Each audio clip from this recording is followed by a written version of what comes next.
Hello, fellow guitarists, friends from my other larger channel, and those joining us for the first time. My name is R.S. Paul. I am a luthier. I worked at Hamer Guitars in the 90s.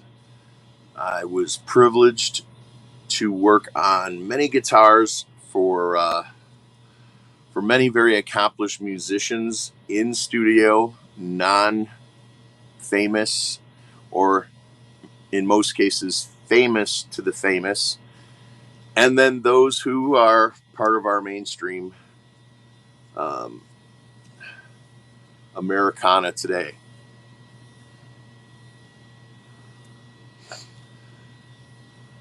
Many of you who are watching this have used my product before, so I don't need to sell you anything because it sells itself. As a matter of fact, when I have done, it's been a couple years, but for the 2 years I did every guitar show I can get a table at, I knew that the guitarist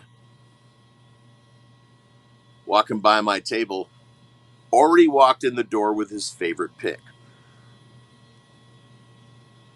So I would challenge him, and I would hand him a guitar that had a replica 1958 Telecaster, 58, 59 Telecaster pickups in it. I think real low ohms.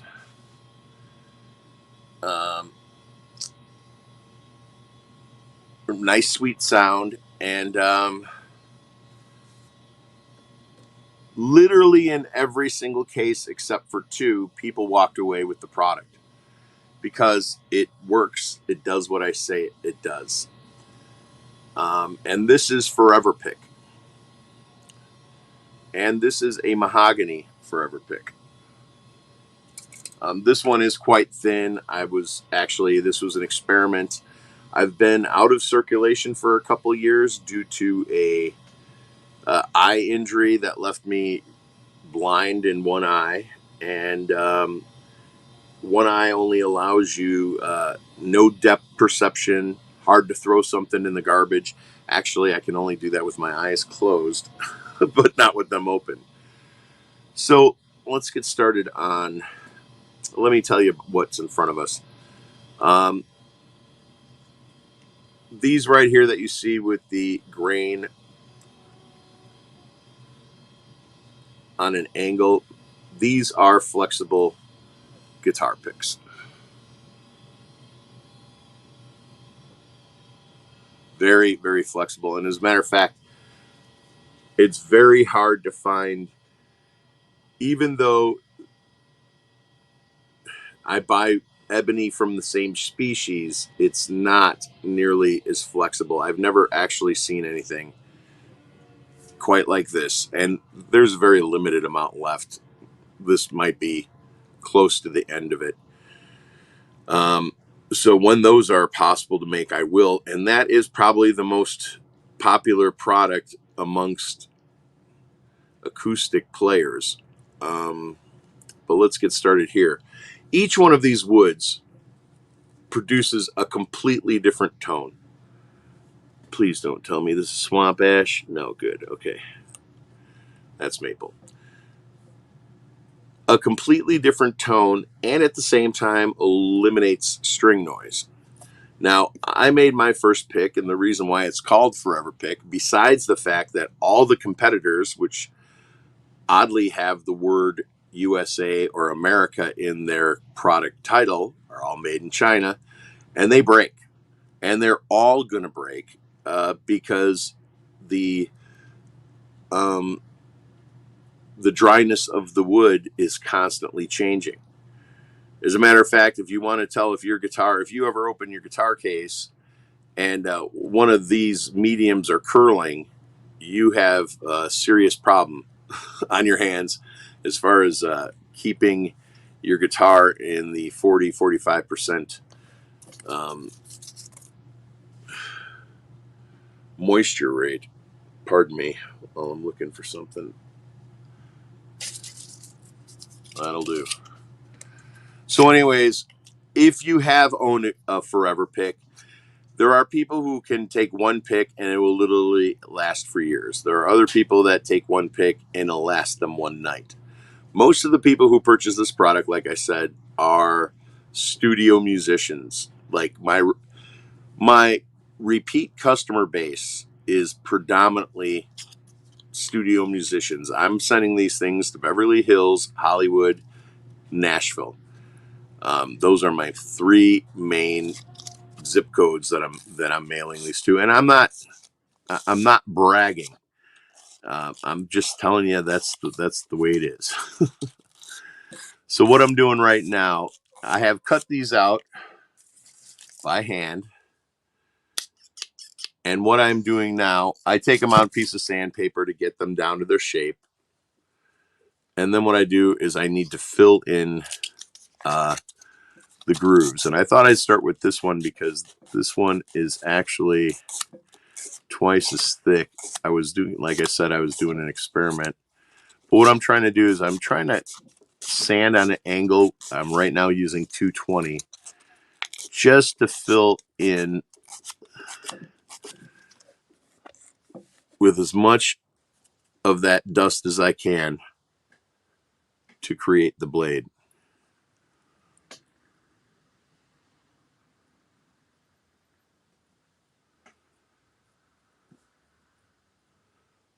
There we go.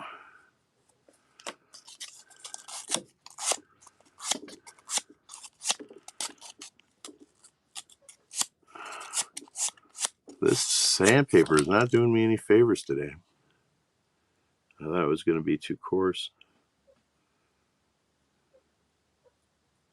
It's not my usual brand. Okay, I'm starting to build something there. Okay. This will probably, I may or may not sell these. Okay, and as far as tone goes and as far as choosing goes, if you have a mahogany bodied guitar, don't buy a mahogany pick because you're just going to make a dark tone much darker. I would suggest, probably actually my top suggestion would probably be paddock or maple. Maple, actually, for return customers, maple is really, really high on the list.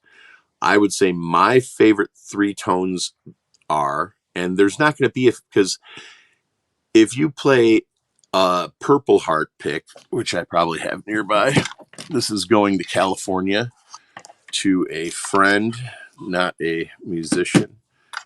She's giving them to a friend. Let's see. There we go. I would say that's a unfinished next to a finished paddock. Paw Pharaoh, which they're using a lot at Fender now for necks. Paw Pharaoh, paddock, or maple, they're the middle range. They sound fantastic on everything. But, however, if you take a Purple Heart and you put that Purple Heart on a mahogany guitar, depends on the neck wood too, but what you're basically, let me explain. This is a very icy tone, a very, very icy tone. So if you put this on a medium tone, I'm going to call maple is kind of the middle of the tone range of the woods.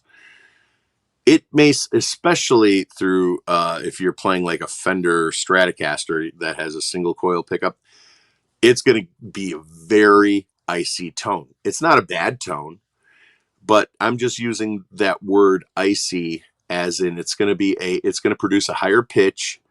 It's going to be a colder, bolder tone. And on the other side of the spectrum from Purple Heart is going to be mahogany. Mahogany is going to be a very soft, dark tone. Now I'm not saying quiet. I'm saying soft. So those of you who understand that a volume knob does not only control your volume, it attacks your tone and your tenor, your attack. All of those things are in the volume knob. So I'm not saying that when I say soft, I'm not saying quiet. Yeah, I guess you got to experience it. Then so. But if you play, you say you got a maple body guitar. Let's say this top. There's the body of the guitar. It might even have a Paul Ferro neck on it, maybe a ebony neck on it. Okay, so your Fender has maple and ebony neck. Okay, or whatever your electric guitar is. This is going to produce an icy tone. If you have a humbucker in there, it might get a little bit more full, a little less ice. And this is going to project a darker tone. And you don't know whether, please don't try to use the words that I'm describing it as whether you're going to like it or not, whether you like soft or dark or icy. It depends on the guitar. These guitar picks sound completely different on different guitars based on what woods are in those guitars. It's a mathematical equation. And there are thousands of combinations, but that's based on how many woods that you have, how many guitars you have. If you have one guitar, well, if I'm making however many woods I have available at any given time, say I have 9 different woods that I can get my hands on this time of the year, then you have 9 different choices. There is no string noise. The Dunlop picks destroyed tone in the 80s. The cheap 15-cent Fender picks produce a much better tone than the Dunlops. The only reason people play the Dunlops is because they like the way it feels in their hand. I'm telling you, if you go pick up the pick that you used before you used Dunlop, you're going to be like, yeah, he's right. I quite dislike what Dunlop has done to the tone of the guitar. And people don't understand what you strike the string with is going to affect the sound that comes out of the amplifier. If you take a dead fish, which one was I working on? If you take a dead fish and you use it for a guitar pick, I'm going to guess it was this one. Let me get these customer or friend orders into your box. Each order has been, right now I'm going to try and remake some product. Each product is handmade to order. So every order has a box. So if you got one guitar pick or 30 or 100 guitar picks, and I've had $500 orders. I've had $300 orders. That's not unusual. Especially when I had the eye injury and I had some stock left, and I told the people that are my best customers, hey, if you want it, get it now. And they did. I gave them everything I had till I was out. So your order is going to go through this box. It's going to take 3 to 5 days to make your order. That doesn't help me much on Reverb. But I'm going to try and get ahead of the groove, make sure I can do what I want to do here. We're probably going to make 2 today. We're going to make the thickest one and the thinnest one. Thinnest ones go quite a bit quicker. Now I had these, not this thick, but I had the standard size, which is those there. And as far as thickness goes, there's another point I'd like to make, and I'm not trying to upset anyone, but I do get a lot of questions. Hey, what's the thickness? What's the diameter? Well, that changes, and if you're a slave to how thick this is, then this might not be for you. I could tell you about how stiff it is, but the thickness is, by the end of the night, if you have one of these in your hand and you're practicing for an hour or two to the point where you start sweating up, the good news is you're not going to lose your guitar pick because it will suck up every bit of sweat that it comes in contact with. So it literally keeps the contact points of your fingers quite dry. So that's where the guitar pick actually starts to become part of your body. But the thickness of that guitar pick is going to raise significantly as it sucks up all the sweat that you're putting into it. Here's the secret about wood. And you could tell wood this as much as you want, but it won't. Wood, you cannot convince a piece of wood that it's dead. It never stops doing what it originally did. It never stops being. There we go. Now we're getting some time down. It never stops being wood, even after you cut down the tree. So it will continue to suck up all the moisture it can, and that will change the thickness of the guitar pick just in the hour that it's in your hand. So I don't know. There's two types of guitarists, or there's two types of musicians. There's a musician and a guitarist are two different things. A guy who can play guitar is a guy who can play guitar, and a musician is somebody, who can make a living in music.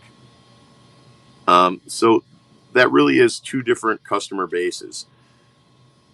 And a musician is somebody you can hand a 1974 Harmony guitar from Sears to, and the strings are 3/4 or half an inch away from the 12th fret.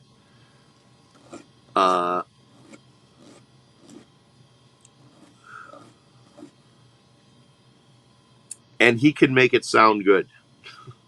He or she can make it sound good. And a guitarist is somebody who would get very upset if you asked him to play that guitar that night. Of course, I'm sure a musician would too, but a musician will make it sound good.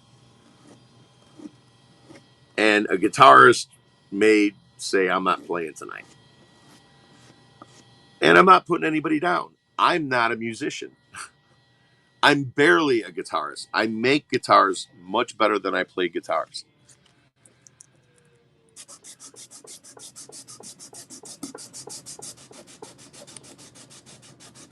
The table is shaking. I would be very upset if you handed me the Harmony guitar and asked me to play it that night. And I might not play. But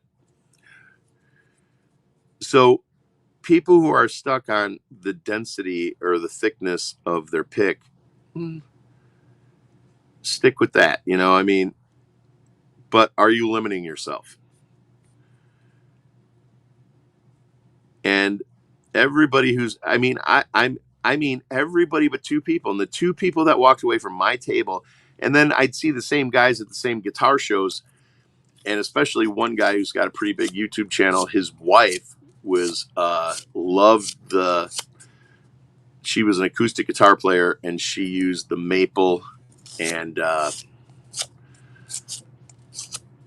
mahogany, and I actually would only make.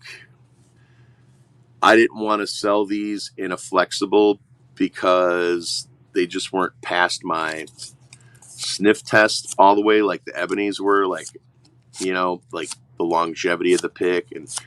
And what I found out was that I was using curly maple on these, and there is a bit of curl in this particular one. And it would literally curl. I did, however, find out that people like that, because as that pick got wet with the curly maple and you're playing it for hours, the pick would curl around your thumb perfectly. It would literally mold itself to your thumb. And this one woman's wife loved that. So this one man's wife loved that. So I would only make them for her. I'd show up at a show and I'd have those set aside for her. And nobody else would get those. So, all right. I'm going really slow on this one. of course, I literally just took this out. You know, I'm going to have a little fun now. I'm going to try and fill in that tip. Try and clean up that tip.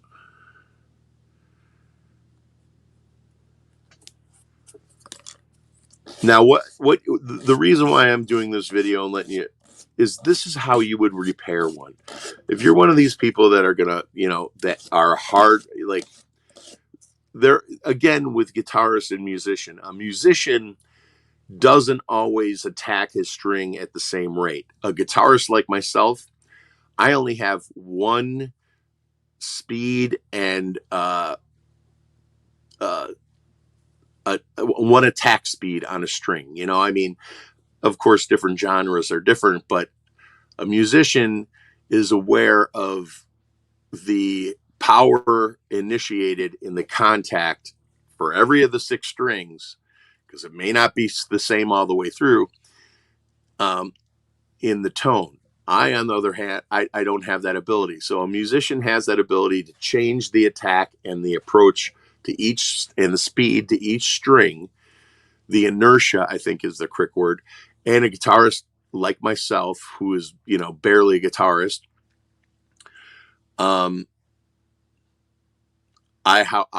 that's not even part of my thinking while I'm playing.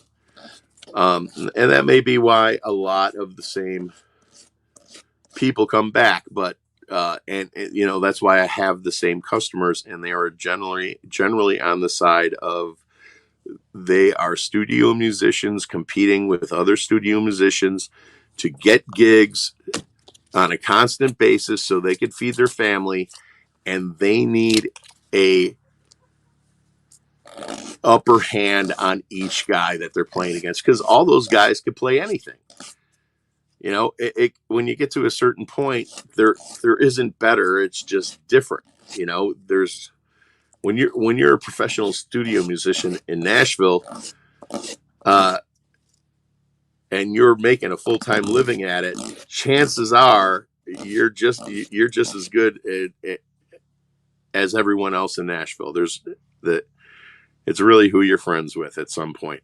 But when those guys drop out or disappear, then they got to get their foot, you know, somebody else is going to get their spot. And those people are looking for an edge.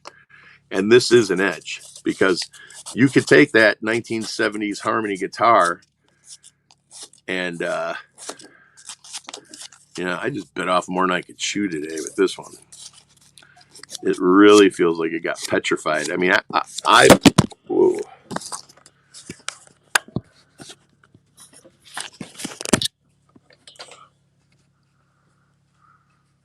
Cancel.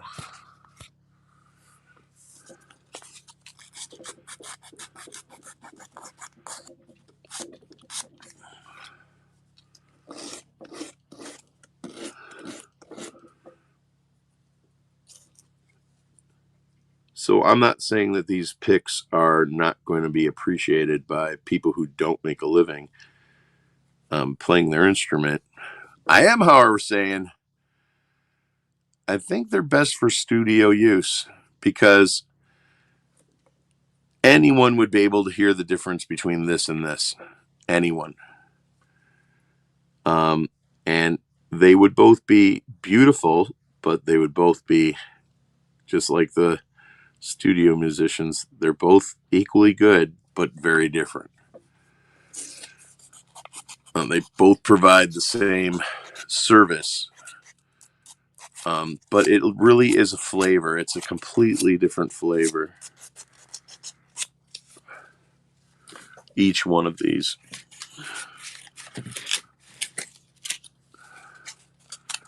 And I made my first one working at Hammer Guitars on lunch one day.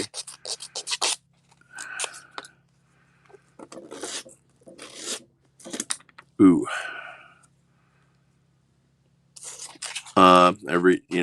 Basically, we got paid bi-weekly at Hammer Guitars when it was in Arlington Heights, Illinois. And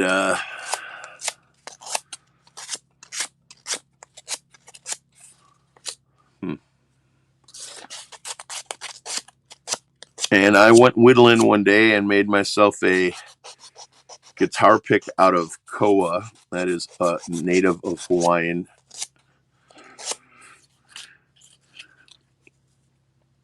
And it lasted, 16, 17 years.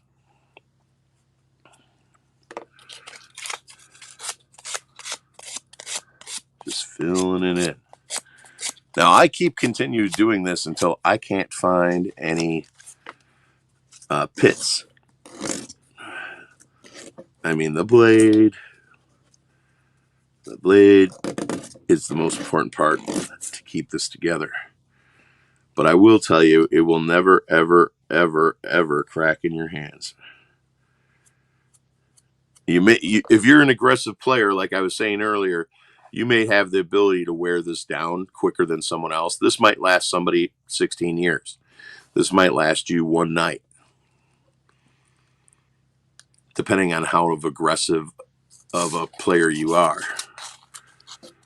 or if you're finessing it at times. It's each wood is also different. It'll take you, if it takes you a month to have to do what I'm doing, and I'm showing you what I'm doing right now because this is all you do. If you wear down this pick here, then grab a piece of 220 sandpaper, sand it down, and if you feel the need, run a blade of super glue over the edge and wipe it off. Of course, that's dangerous. You'll have to find a safer way to do that. And I'm not telling you. I guess in California, that's a cancer-causing agent. So don't do that, but that's what I do. Do as I say, not as I do. I'm just kidding. This is coming together nice. It's taking a while. But not the prettiest wood, but definitely a nice bassy tone. Nice, deep, dark tone. When you need it. Now, the link for my reverb store, which I just opened up about 20 minutes before I came live, is available there in the description of this here video. Oh, that's interesting. You have to build up that side. Of course, that's never going to touch a string. So it's still in play.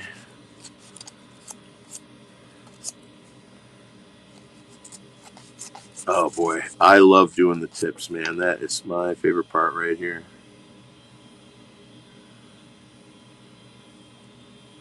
Okay, just repeat the steps I'm doing to fix your forever pick. This will not work on any other guitar pick.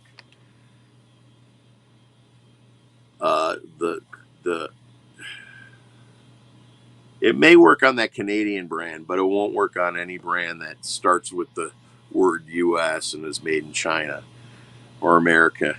It's ridiculous. They're made in China, but they ship out of, at least the last time I looked, they were shipping out of England, but they were made in China. And they have U.S. in the title. And everybody else's problem, the reason why every single other wood guitar pick on the planet is going to crack in your hands, and mine won't. And they 100% will. There's no way around it. And I'm not showing you the secret of why mine don't crack in your hands. That ain't doing it. The secret is their guitar pick is one piece of wood. This guitar pick right here is 7 slices hatched. That's the difference. And the glue that I use is custom glue that I've made with had a couple things to it, because if you use regular wood glue, all you're going to hear is the tone of wood glue. I'll work on the back a little bit and we're done with that one.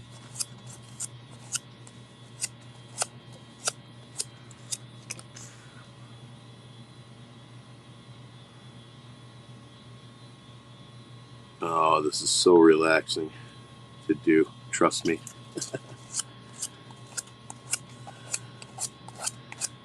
So I'm going to do a lot of streams, I think. I was even thinking doing it every day, just sitting here being quiet.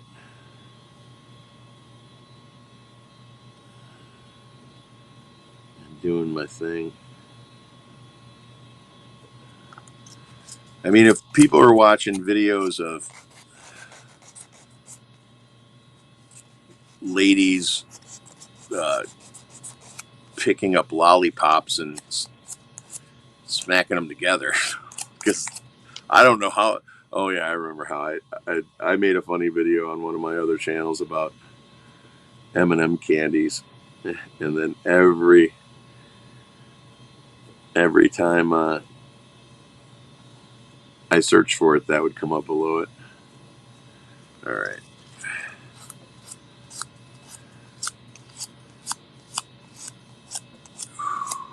man, that is feeling nice. Yeah, yeah. Now, I have one client who plays bass guitar for two different famous people from two different genres. Mm-mm. Shouldn't say different genres. I should say different times in history. One plays bass from somebody from the 50s who's still touring and alive. Another one, and then plays bass for somebody from the 90s who's colossal and goes out like once a year for a month. I'm just moving the dust so you guys could see the contrast better on what I got in my hands. And they don't use a pick. But they did when they started using mine.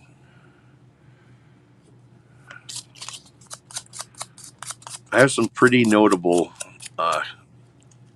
names. If you look through my comments, you're going to find 3 or 4 names that are pretty much household names that are actually writing reviews about my product.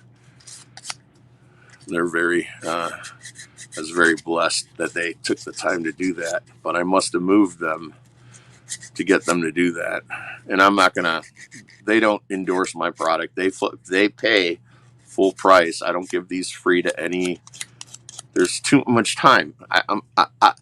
If it was something that was coming in on a truck from China, I could take a handful of these and send them to a famous person. But when you see what I'm sitting here doing, that's not for free. They get paid a lot of money because what they do it very well. And that's why they're still working in today's world. But if they need this, they got to pay for my time because I'm not giving them a discount because they're famous. And I'm not giving them a discount because they're millionaires. If they're millionaires. So I have given stuff away free to people who, who are just really good customers. Sometimes I send them stuff and ask them to try it and tell me what they think because I don't, my R&D is really my best customers. I don't have time, and I certainly, like I said it earlier in the conversation, I am barely a guitarist. I prefer to play bass so I don't have to think. I like to play and not think.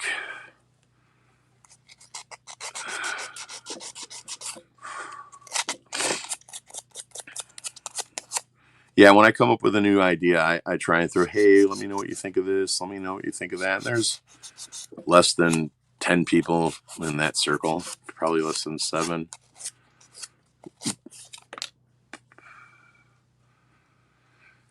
I don't do that with famous people. I will send them free stuff, but I don't ask their opinion on R&D because, like I said, they're paying full price, and that was weird.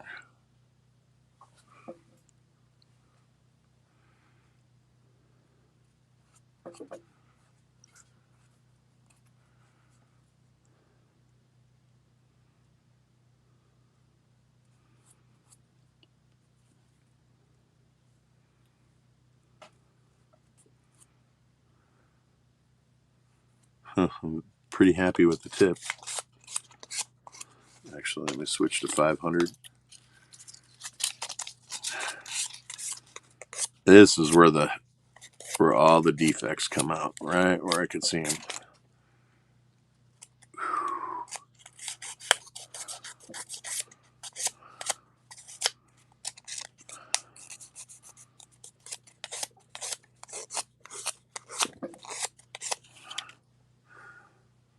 Here's a nice big divot I got to clean up. Yeah, you got to get rid of all the divots if you're fixing your pics. Spend enough time to get rid of the divots. You'll notice the divots because they'll be a lighter shade than the guitar pick, whatever different wood you're doing.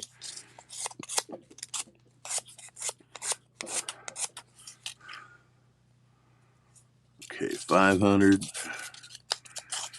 And it sure is a lot of cost in sandpaper, that's for sure. There is some cost behind it, but the fruit that it produces is amazing and worth it.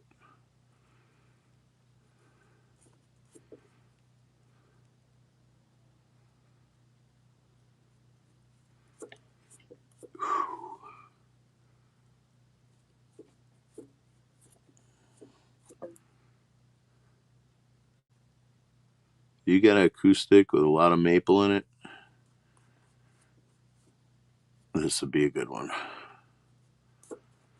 This would be a good one. Now, just to entertain you guys, I'm going to show you the thickness of this particular one, which is 7 layers thick. Again, the reason why mine don't crack, just getting some of the dust off of it.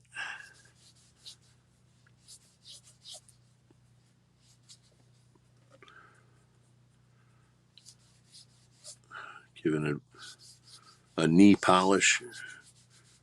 This should help me see any more defects.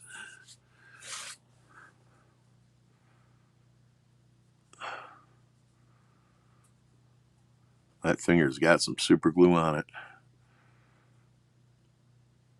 I'll give it another look over later, but that looks pretty good.